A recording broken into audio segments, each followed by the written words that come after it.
Have you ever had that moment? It's early morning, the world is quiet, and your brain decides to hit you with the biggest, the scariest, the most exciting question of all. Why do we exist? Why are we here? What is the reason of this all? And most of all, perhaps, what's the point of this?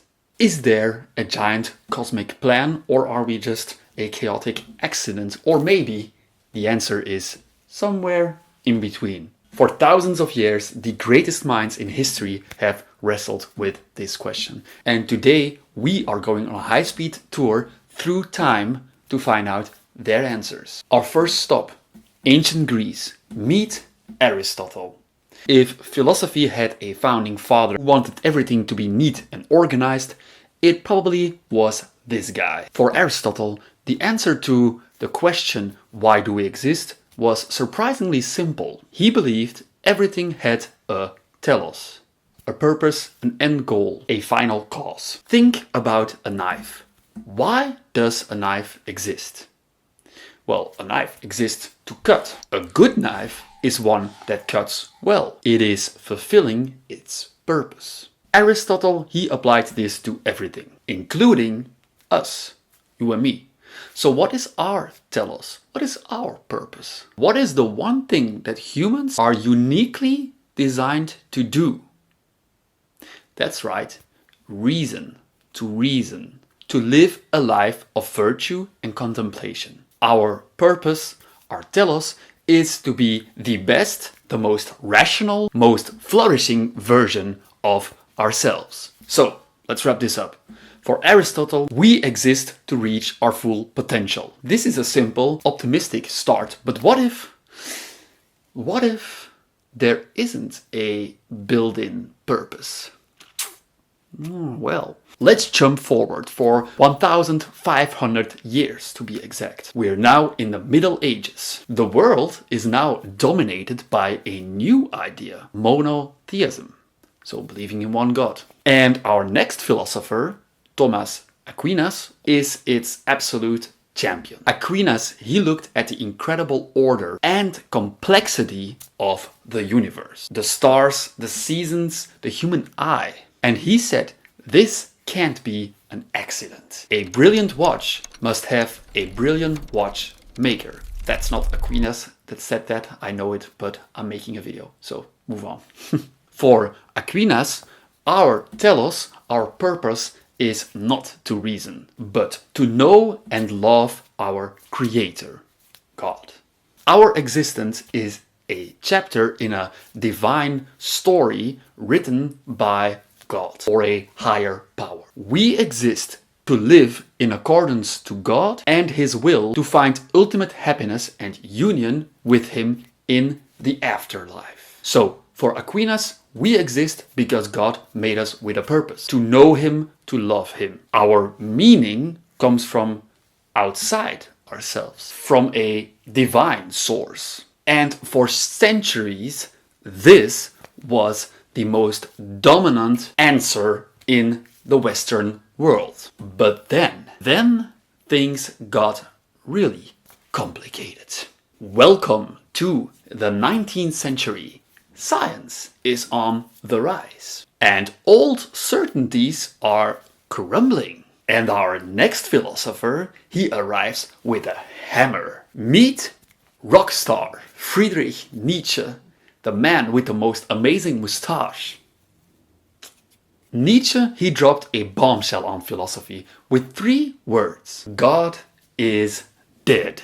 He didn't mean it literally. He meant that the idea of God, the foundation of meaning and morality for centuries, was no longer believable in a modern scientific world. The divine plan was gone. Aristotle's neat telos was gone. We were adrift in a meaningless, chaotic universe. This is called nihilism.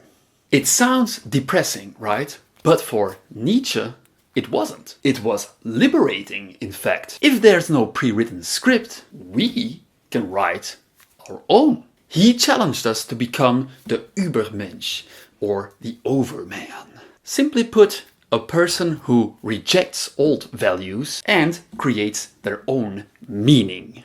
We exist to overcome ourselves, to embrace life's suffering and joy, and to forge our own purpose like a blacksmith hammering steel. Why are you so hard to understand, man? So for Nietzsche, we exist to create our own purpose in a meaningless world. This is a terrifying but very powerful idea. And this sets the stage for our next movement. We're in Paris after World War II. The world is rebuilding itself and asking itself what it all means. This is the birthplace of existentialism. And its leading voice is right there. That's Jean-Paul Sartre. Sartre, he took Nietzsche's idea and gave it a key phrase. Existence precedes essence. What does that mean? Well, think of the knife of Aristotle's example. First, someone had the idea of a knife, its essence, its purpose. And then they made the knife, its existence. But for humans, said Sartre, it's the other way around. We are born without a predetermined purpose. We are just here, thrown into existence. And it is up to us, through our actions and choices, to define who we are. Our essence is the result of our existence. This means we are radically and terrifyingly free.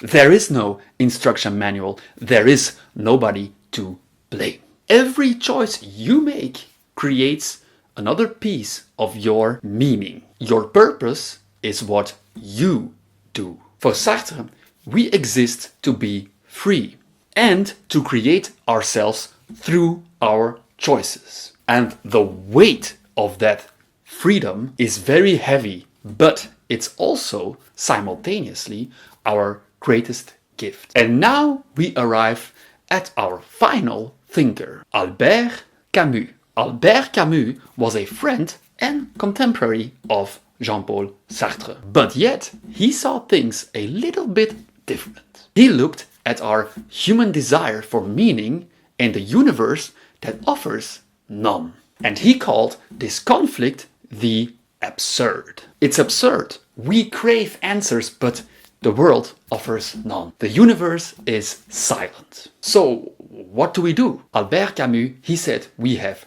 three choices. 1, we give up. He did not like this choice.